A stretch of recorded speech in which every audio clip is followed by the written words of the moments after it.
All right, welcome to the Explainer. Today, we're cracking the code on something that powers, well, everything, but it's totally invisible.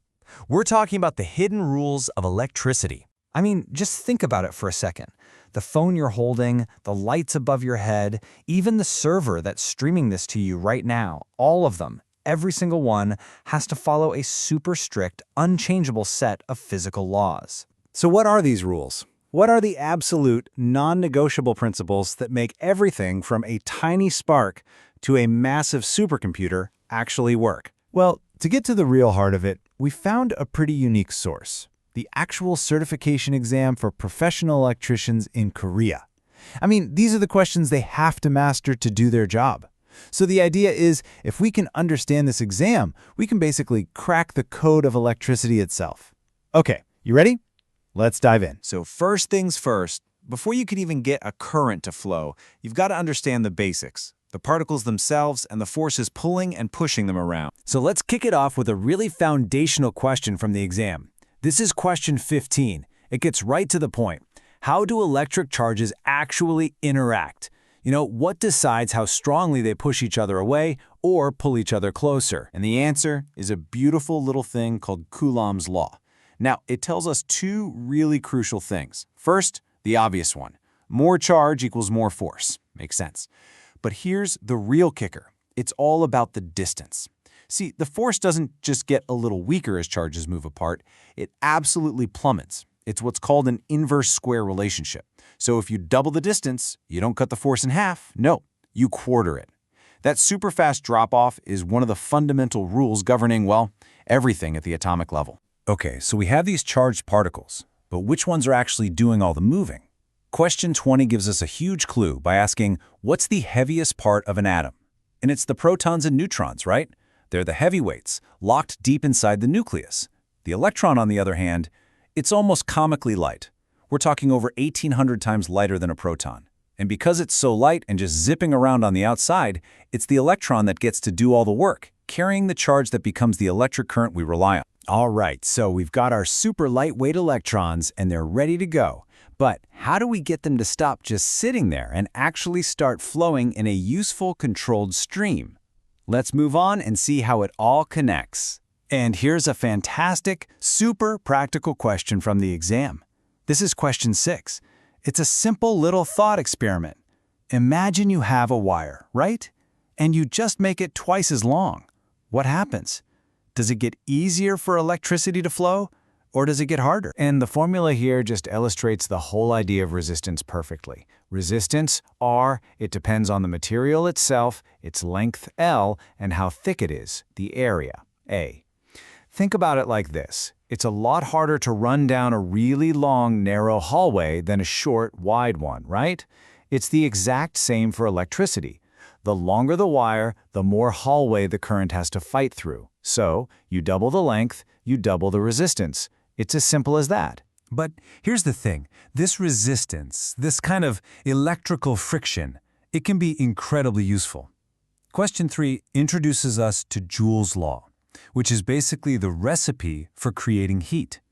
It says the heat you get depends on the current squared, plus the resistance and the time. This is exactly why the coils in your toaster glow bright red and make you toast. And the exam doesn't just leave it at theory. It gives us a real, concrete problem, asking for the exact amount of heat you'd get under certain conditions. And when you plug in the numbers, boom! The answer is 1.44 kilocalories. It's not magic, it's just math. A predictable, measurable result. So, is resistance good or bad? Well, that's a great question. And question 14 forces us to think about it. It really depends on what you're talking about. For the plastic coating around a wire, the insulation, you want the resistance to be insanely high. You don't want any electricity leaking out. But for the copper wire inside, the conductor, you want the resistance to be as close to zero as possible so the electricity can flow without a fight. It's all about using the right tool for the job. Okay, so we've got charge, we've got current, we've got resistance. But believe it or not, that's only half the story. Now we have to bring in electricity's mysterious and powerful twin, magnetism. Question 17 from the exam digs into how different materials react when you bring a magnet nearby. Now, we all know about the first type, ferromagnetic materials like iron that are strongly attracted. Easy. But nature's got a few more tricks up its sleeve. The exam points out two other kinds, paramagnetic materials, which are just weakly attracted, and then the really weird one, diamagnetic materials, which are actually weakly repelled by a magnetic field. It's a subtle difference, but it's totally fundamental. All right, now for the main event. What happens when you take these two incredible, invisible forces, electricity and magnetism, and you bring them together? This, right here, is where the real magic of our modern world begins. So, question 1 hits us with Fleming's left-hand rule, and this is the core principle behind every single electric motor. Seriously, go ahead and hold up your left hand right now. Your index finger, that's the magnetic F field. Your middle finger points in the direction of the current, and your thumb points in the direction of the resulting force. That's the actual push that makes something move. Field, current, force. It's like a built-in cheat sheet for making motion out of electricity. And then in question 2, the exam gives us the math to actually calculate that push. The force, F, is just the magnetic field strength B times the current I times the length of the wire L. This isn't just some abstract formula. It's the recipe that tells an engineer exactly how much push they can get out of their design. And when we go and plug in the numbers from that very question, we get a precise answer, 1.2 newtons of force. Now, to give you an idea, that's about the force it takes to lift a small apple off a table.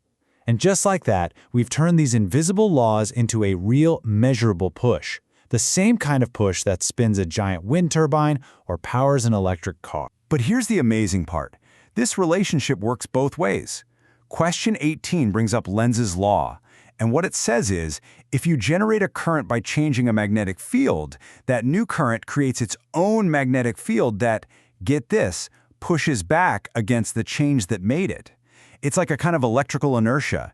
It's nature's way of saying, whoa, not so fast, and trying to keep things balanced. This whole principle of induction is the secret sauce behind generating almost all of our electricity.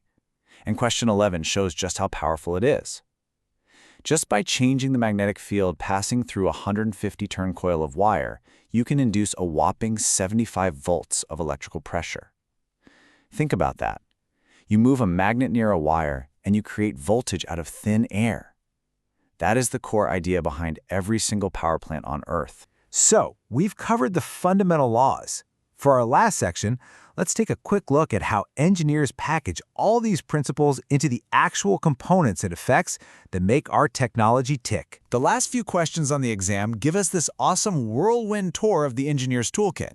We see the Peltier effect, which is this wild idea where you can use electricity to directly make something hot or cold. That's how some of those little silent mini-fridges work. Then there are electrolytic capacitors, which use this microscopically thin chemical film to cram a ton of electrical charge into a tiny little can. We've got Faraday's law of electrolysis, which is all about using current to plate one metal onto another, like putting the chrome on a car bumper. And finally, inductors, which are basically just coils that store energy, not as at charge, but directly inside a magnetic field. Every single one is just a clever, practical application of the rules we've been talking about. So, from Coulomb's law all the way to Lenz's law, this whole set of rules, the stuff tested on this Korean electrician's exam, it's literally the foundation of our modern lives. And these laws were uncovered by curious people over centuries. Which really makes you wonder, doesn't it? What other fundamental laws are still out there, hiding in plain sight, just waiting for the next person to come along and crack the code?